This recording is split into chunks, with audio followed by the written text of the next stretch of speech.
گلوار ختم نبوت ٹرسٹ پاکستان۔ صلی اللہ تعالی علیہ وعلا آلہ واصحابہ وازواجہ وذریاتہ وبناتہ واہل بیتہ اجمعین وبارک وسلم تسلیما کثیرا کثیرا۔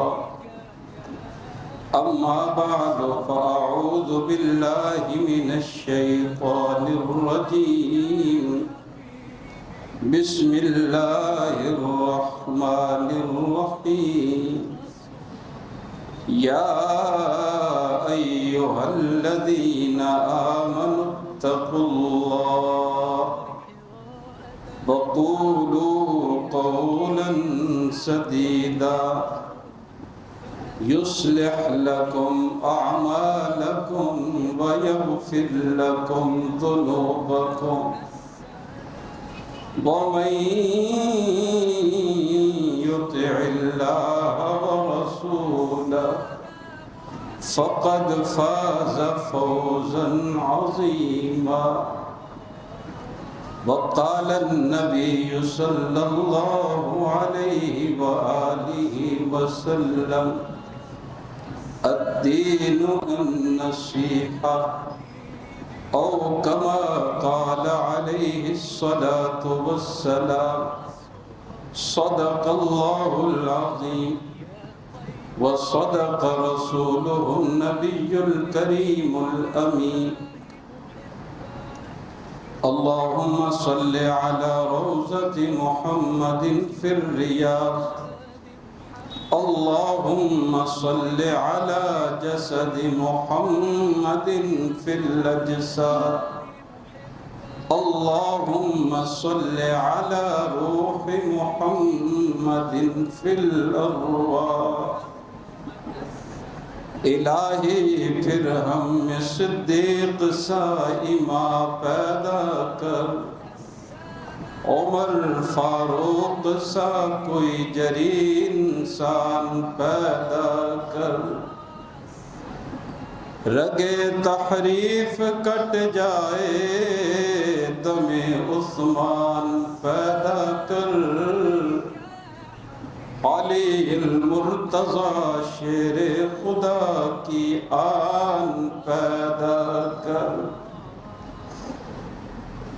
خالق ارض و سما کی حمد و ثنا، خود و شافی یوم النشور، ختم الرسل فخر الرسل قاتل السبل مولا کل، جناب محمد مصطفیٰ احمد مجتبیٰ، سب کہہ دے صلی اللہ علیہ وآلہ وسلم کی روح اطہرہ طیبہ مطہرہ پر ہدیۃً درود پاک بھیجنے کے بعد، اللہ وحدہ لا شریک لہ کی لا شرک لا کتاب قرآن مجید فرقان حمید برہان رشید کی چند آیات طیبات تلاوت کی ہے۔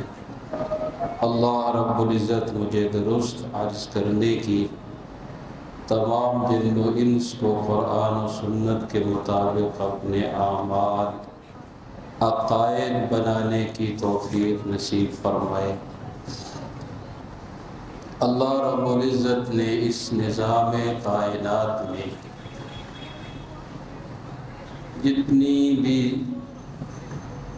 نعمتیں ہمارے لیے بنائی ہیں، اور ہم جتنی بھی نعمتوں سے آراستہ ہیں، جتنے بھی ہمارے عیش و عشرت کے سامان ہمیں نظر آتے ہیں، جتنی بھی راحت کی چیزیں ہم سمجھتے ہیں، ان تمام کی تمام چیزوں میں سب سے زیادہ قیمتی، سب سے زیادہ ضرورت والی اور سب سے زیادہ نفع والی چیز جو اللہ نے ہمیں عطا فرما رکھی ہے وہ ایمان ہے۔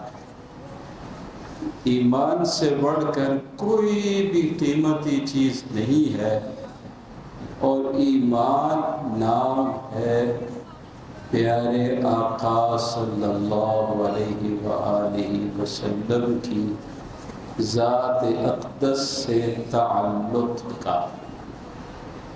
جتنا حضور سے تعلق زیادہ ہوگا اتنا ہی ایمان بڑھتا چلا جائے گا۔ دوسرے لفظوں میں حدیث مبارکہ کے مطابق ایمان نام ہے حضور نبی کریم صلی اللہ علیہ وآلہ وسلم کی ذات اقدس سے محبت کا۔ محبت جتنی بڑھتی ہے اتنا ہی ایمان بڑھتا ہے۔ یہی محبت جب جنون کی حد تک پہنچ جاتی ہے تو پھر اس جنون کو لیے بدر میں، احد میں، حنین میں، خندق پر صحابہ کرام رضوان اللہ علیہم اجمعین کی وہ جماعت نظر آتی ہے جن کے ظاہر اور جن کے باطن کی صفائی کا اعلان اللہ خود فرمائے۔ تو اللہ رب العزت نے اہل ایمان کو اس ایمان کا احسان جتلاتے ہوئے اس کے ساتھ ہدایات ارشاد فرمائی۔ صرف یہی نہیں ہے کہ حضور صلی اللہ علیہ وآلہ وسلم سے نسبت حاصل ہو جانے کے بعد ہم اس سوچ پر چلتے رہے جس سوچ میں ہمارے اور کفریہ نظریات رکھنے والوں کے درمیان فرق نہ ہو۔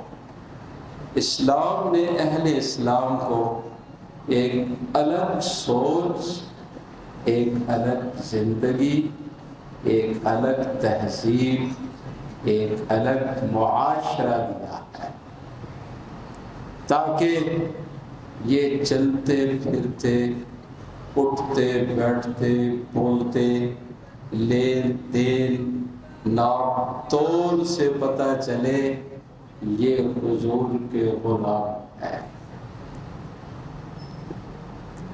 اس کا نام ہے معاشرہ۔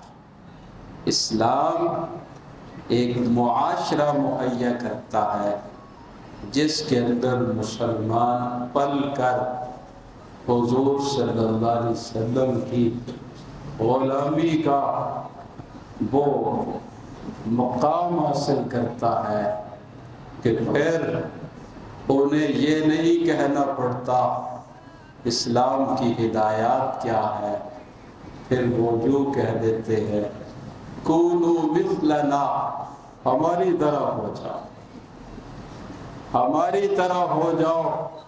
جب تم ہماری طرح ہو جاؤ گے تو سارا اسلام اس میں آ جائے گا۔ کیوں؟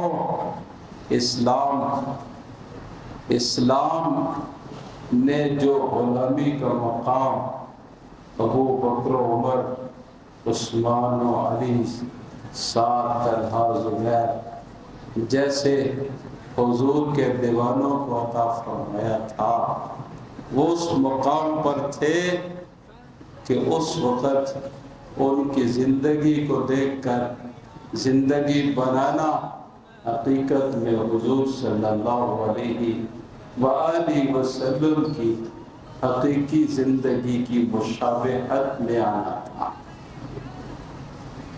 تو قرآن بھی اہل ایمان کو ہدایات جاری کرتا ہے، اپنی زندگی کو بدلے، اپنی زندگی کو ایسا بنائے جس سے حضور کی غلامی نظر آتی۔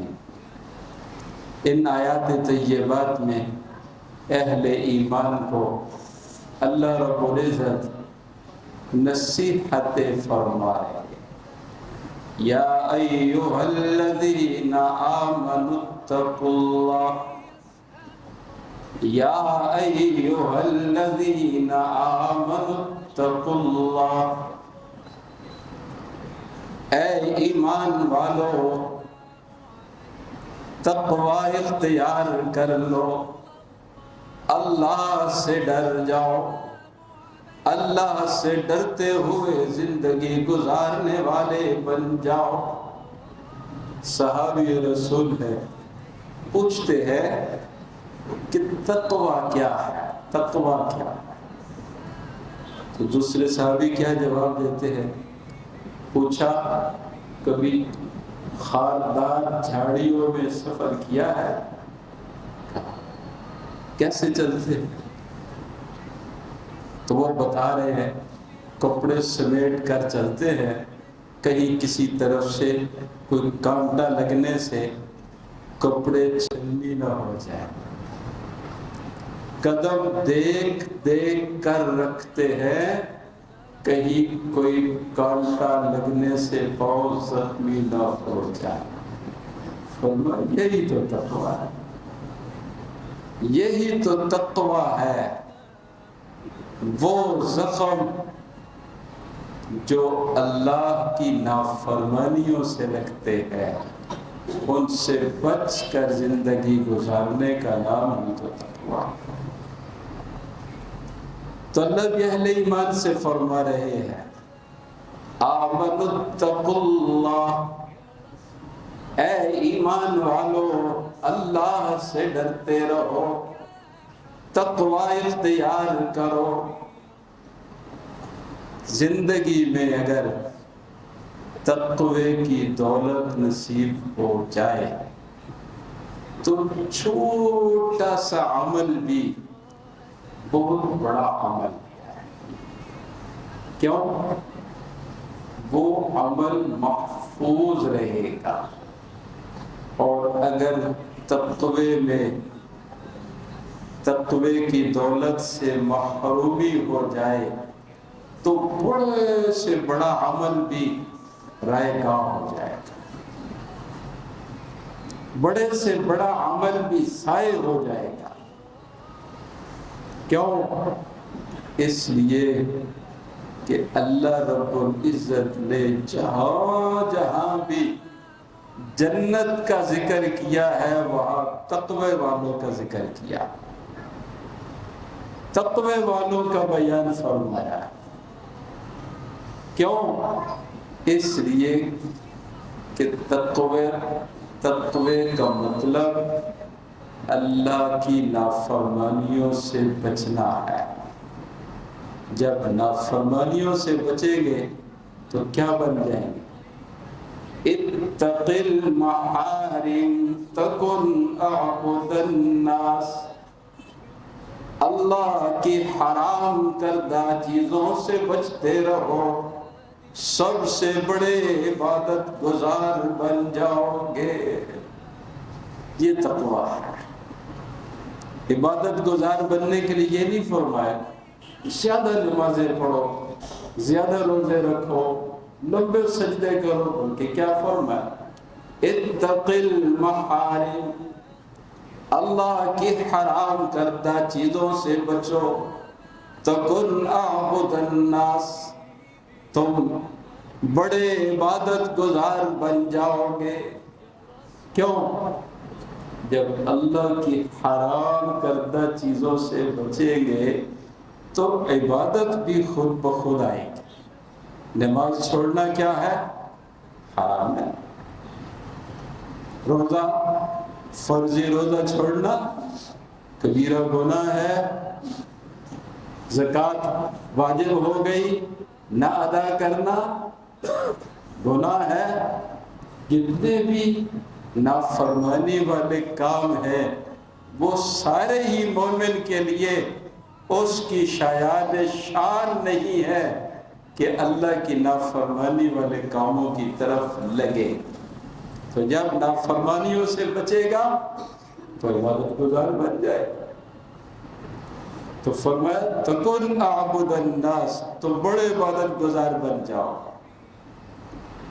اس لیے حضور نبی کریم صلی اللہ علیہ وآلہ وسلم نے فرمایا 3 لوگ ایسے ہیں جن کے لیے جہنم کی آگ ان پر حرام کر دی گئی. 3 لوگ ایسے ہیں اور ان تینوں کا تعلق اس حدیث مبارکہ میں بھی کیا کمال اشارہ ہے. تینوں کا تعلق آنکھ سے ہے. تینوں کا تعلق آنکھ سے ہے. اس آنکھ کو اللہ نے بہت طاقت دی ہے اور بہت بڑی نعمت بنایا ہے. بہت بڑی نعمت بنایا ہے. حدیث پاک میں آپ صلی اللہ علیہ وسلم نے فرمایا ایک وہ شخص جو اللہ کے لیے یعنی وہ آنکھ جو اللہ کے لیے دین کی خاطر اسلام کی خاطر رات کو جاگی ہو. یعنی وہ پہرے کے اسلامی لشکر کے پہرے پر اگر وہ آنکھ ایک رات جاگی ہو تو حضور نے فرمایا اس کے لیے جہنم کی آگ حرام ہے. یعنی وہ رات کو پہرا دینے والا اس آنکھ کی وجہ سے جنت میں چلا جائے گا, جہنم سے بچ جائے گا. پیارے آقا صلی اللہ علیہ وسلم نے فرمایا دوسری وہ آنکھ جو حرام دیکھنے سے بچی ہو, حرام دیکھنے سے بچی ہو, کسی غیر محرم پر ایک نظر جما کر نہ دیکھا ہو, پڑھتے ہی چکا لی. غیر محرم پہ نظر پڑی, پڑھتے ہی آنکھ چکا لی. اس آنکھ کو اللہ نے بڑی طاقت بھی دی ہے اور اس کو بڑی نعمت بھی بنایا ہے. تو کیا فرمایا, اللہ کی نافرمانی والی جگہ پر اس آنکھ کو پڑھنے سے جس نے بچایا ہو, وہ آنکھ جو اللہ کی نافرمانیوں کے مقامات پر جھکی رہی ہو, ایسی آنکھ پر بھی اللہ نے جہنم کی آگ کو حرام کیا. ایسی آگ پر بھی اللہ نے جہنم کی آگ کو حرام کیا ہے. یہ بھی جنت میں جائے گا. اور تیسرا فرمایا وہ شخص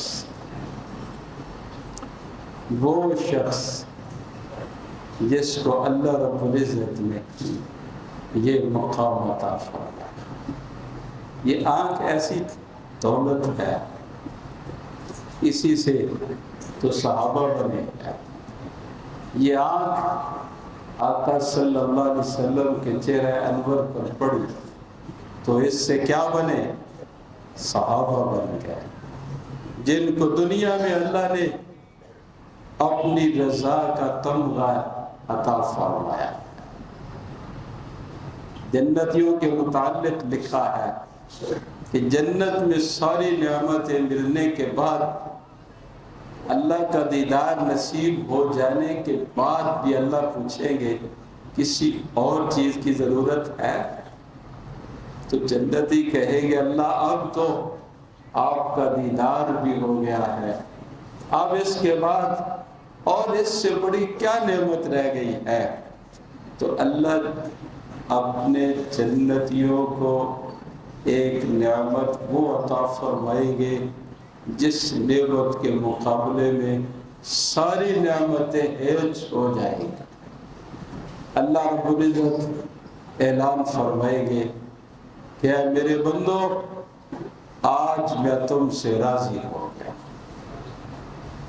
اللہ کی رضا یہ اتنی بڑی نعمت ہے کیونکہ یہ دن رات کا تھکنا, اندھیروں میں اٹھنا, در در کی ٹھوکریں کھانا, در در پہ دستک دے کر اللہ کے لیے بلانا, یہ دن رات ایک کرنا, کبھی جہاد کے میدانوں میں، کبھی دعوت کے میدانوں میں، جیسے اللہ رب العزت نے ہمارے شیخ، ہمارے مربی، ہمارے مرشد، ہم سب کے قائد حضرت مولانا قاری محمد رفیق صاحب مقدس ذلہ العالی، ان کو اللہ نے یہ چناؤ اور ان کا یہ انتخاب فرمایا ہے کہ جن کا شب و روز اللہ کی رضا کی حصول میں خرچ اور صرف ہو رہا ہے، ہر وقت دن ہے یا رات ہے، ایک ہی محنت ہے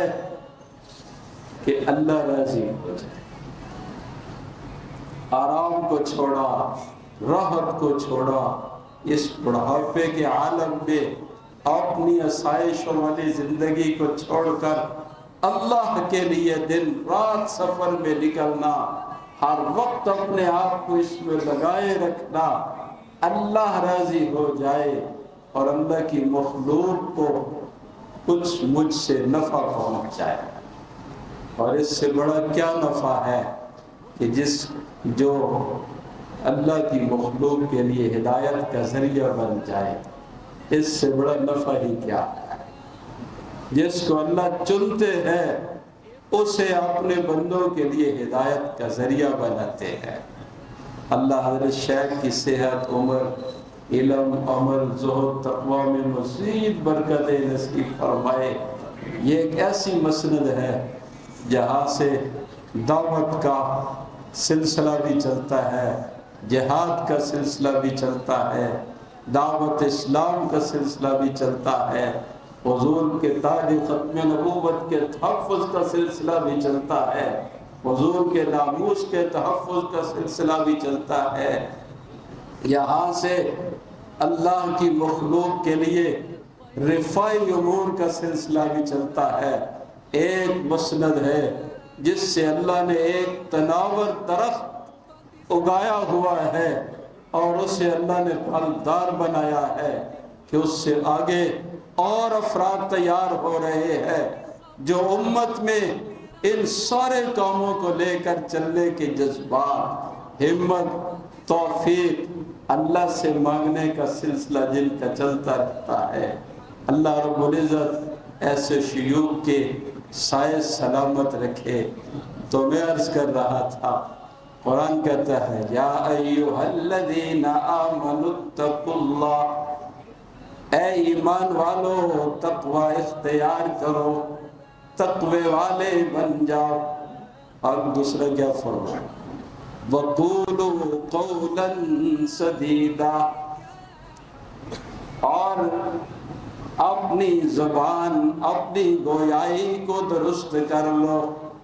جھوٹ بولنا، لکی باتیں کرنا، ایسی گفتگو کرنا جو محمل گفتگو، فحش گفتگو کرنا، بے حیائی والی گفتگو کرنا، ایسی مبہم گفتگو کرنا، ان سب سے اسلام منع کر رہا ہے۔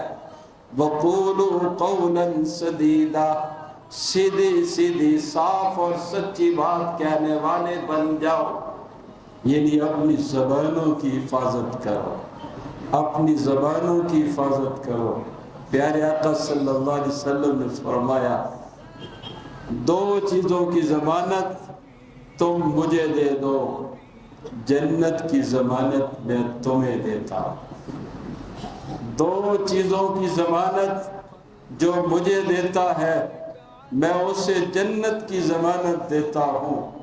ایک دو جبڑوں کے درمیان جو یہ گوشت کا لتڑا ہے اس کی ضمانت مجھے دے دو، اور جو دو رانوں کے درمیان ہے اس کی ضمانت مجھے دے دو، میں تمہیں جنت کی ضمانت دیتا ہوں۔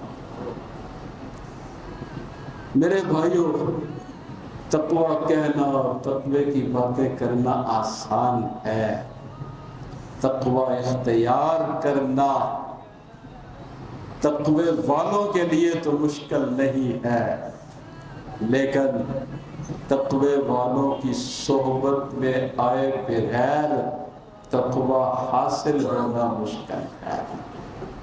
جب ہم اہل تقوی کی صحبت اختیار کریں گے تو پھر تقوی کی راہیں بھی کھلیں۔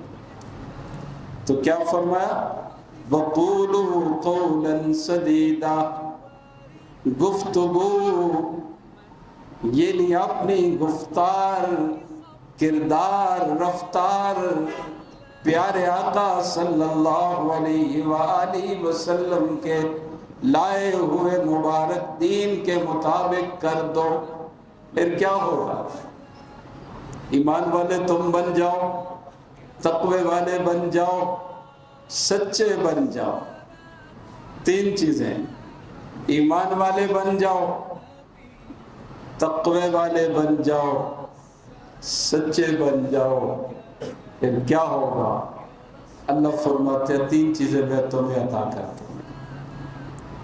یصلح لکم اعمالکم، میں تمہارے اعمال کی درستگی کر دوں گا۔ ہم سوچتے ہیں کہ ہم چاہتے تو ہے یہ عمل کرے، یہ کرے، یہ کرے، لیکن ہوتا نہیں۔ اعمال بھی نصیب ہوں گے اور درستگی بھی نصیب ہو جائے گی۔ درستگی کس کو کہتے ہیں؟ عمل بھی دین کا ہو اور طریقہ بھی دین کا ہو، اسلام کا حکم ہو اور پیارے آقا صلی اللہ علیہ وآلہ وسلم کے مبارک طریقے پر ہو، تو یہ دین کا کامل اور نچوڑ عمل ہے۔ جس میں دونوں چیزیں دین کی ملتی ہو تو اللہ کیا فرما رہا ہے؟ یصلح لکم اعمالکم، میں تمہارے اعمال کی درستگی کر دوں گا۔ اور دوسرا کیا انعام دیں گے؟ وَيَغْفِرْ لَكُمْ ذُنُوبَكُمْ، تمہارے گناہوں کو بھی بخش دوں گا، تمہارے گناہوں کو بھی بخش دوں گا۔ چھوٹے چھوٹے بھی بخشے جائیں گے اور بڑے بڑے بھی بخشے جائیں گے، کیونکہ ہم جو کچھ بھی کرتے ہیں وہ ہماری حیثیت سے تو بڑا ہوتا ہے، خالق کے لیے تو کوئی مشکل نہیں۔ خالق کا تو اعلان ہے، قُلْ يَا عِبَادِيَ الَّذِينَ أَسْرَفُوا عَلَىٰ أَنفُسِهِمْ لَا تَقْنَطُوا مِن رَحْمَةِ اللَّهِ، اے میرے محبوب میرے ان بندوں سے فرما دیجئے جو اپنی جانوں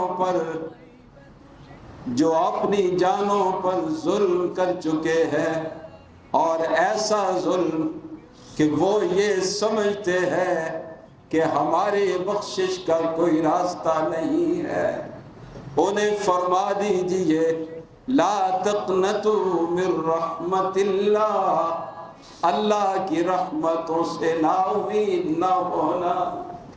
ان اللہ یغفر الذنوب جمیعا، میرا اللہ تو سارے گناہوں کو بخشنے پر قادر ہے اور بخشنے والا بھی ہے۔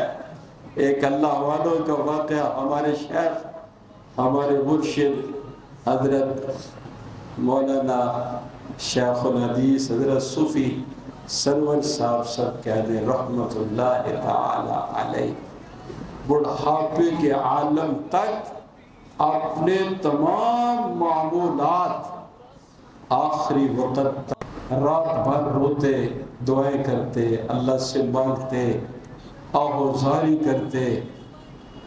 ایک دن صبح جب سحری کا وقت ہوا اور انہوں نے سر سجدے سے اٹھایا اور آہوزاری کے بعد آمین کہی تو آواز آئی کچھ بھی قبول نہیں ہے۔ تو ان شیخ کے ایک مرید کے کان میں یہ آواز پڑی، خادم کے کان میں۔ انہوں نے بعد میں پوچھا شیخ سے، جب آپ نے آمین کہی میں نے ایک آواز سنی تھی کہ کچھ بھی قبول نہیں ہے، کیا یہ آواز آپ نے بھی سنی؟ شیخ فرمانے لگے روز سنتا تو پھر اس خادم نے کہا کہ حضرت پھر یہ رات بھر رونے دھونے کا کیا فائدہ؟ تو شیخ نے آہ بھر کر فرمایا وہ بندہ خدا اور چوکھٹ جو کوئی نہیں ہے، در ہی تو یہی ہے، وہ دھکے دے، وہ جیسے مرضی وہاں سے دھکیلے، اور جو مرضی کہتا رہے ہمارے پاس اور در کوئی نہیں ہے، ہم نے تو اسی در پہ ہی رہنا ہے۔ یہ کہنا تھا کہ غائب سے آواز آئی، اب سب کچھ قبول ہو گیا، اب سب کچھ قبول ہو گیا۔ تو حضرت شیخ فرمایا کرتے تھے مانگنے والے کو تسلسل سے مانگتے رہنا چاہیے، وہاں سے مایوس نہیں ہونا چاہیے، وہ کبھی بھی اپنے در سے کسی کو مایوس کرتا نہیں ہے۔ تو میرے بھائیوں، اللہ رب العزت نے ان آیات طیبات میں دو چیزیں جو دنیا کی، ان کا دو نعمتیں دنیا کی، ان کے عطا فرمانے کا اعلان فرمایا۔ ایک تو اعمال ٹھیک ہو جائیں گے، اور دوسرا فرمایا گناہوں کی معافی ہو جائے گی، اور تیسرا اعلان وہ فرمایا کہ جس دن ہر بندہ اس اعلان کا محتاج ہوگا۔ کاش مجھے اللہ کی طرف سے یہ پیغام مل جائے۔ اللہ دنیا میں فرما ہے فَقَدْ فَازَ فَوْزًا عَظِيمًا، تین کام تم کر لو، قیامت کے دن کامیابی کا وہ اعلیٰ رتبہ اور مقام میں تمہیں عطا فرما دوں گا۔ دنیا میں اعلان ہے ایمان تقوی اور سچائی تم اپنا لو، دنیا کے اندر تمہارے اعمال کی درستگی بھی کروں گا، تمہارے گناہوں کو بھی معاف کر دوں گا، اور قیامت کے دن تمہیں عظیم کامیابی بھی عطا کروں گا۔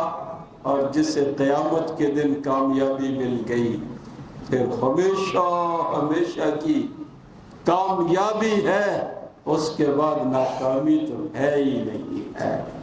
تو میرے بھائیوں، اس مختصر سی دنیا کی زندگی میں ایک ہی سبق کسی شاعر نے یوں دیا تھا، اے مصور کھینچ وہ نقشہ جس میں ایسی صفائی ہو، اے مصور کھینچ وہ نقشہ جس میں ایسی صفائی ہو، ادھر حکم محمد ہو ادھر گردن جھکائی ہو، بس حضور کی طریقے کو دیکھتے جائے اور زندگی گزارتے جائیں۔ عادات جب حضور کے طریقے پر آتی ہے تو عبادات بن جاتی ہے، عادات جب حضور کے طریقے پر آتی ہے تو عبادات بن جاتی ہے۔ یہ میرا لباس پہننا، اتارنا، جوتا پہننا، اتارنا، میرا گھر سے نکلنا، گھر میں داخل ہونا، جب یہ حضور کی مبارک اداؤں کے مطابق ہو جائے گا تو پھر یہ میری عادت نہیں رہ جائے گی، یہ عبادت بن جائے گی۔ اللہ ہم سب کو عمل کی توفیق عطا فرمائے۔ وآخر دعوانا الحمدللہ الهادي محمد، السلام عليك يا رسول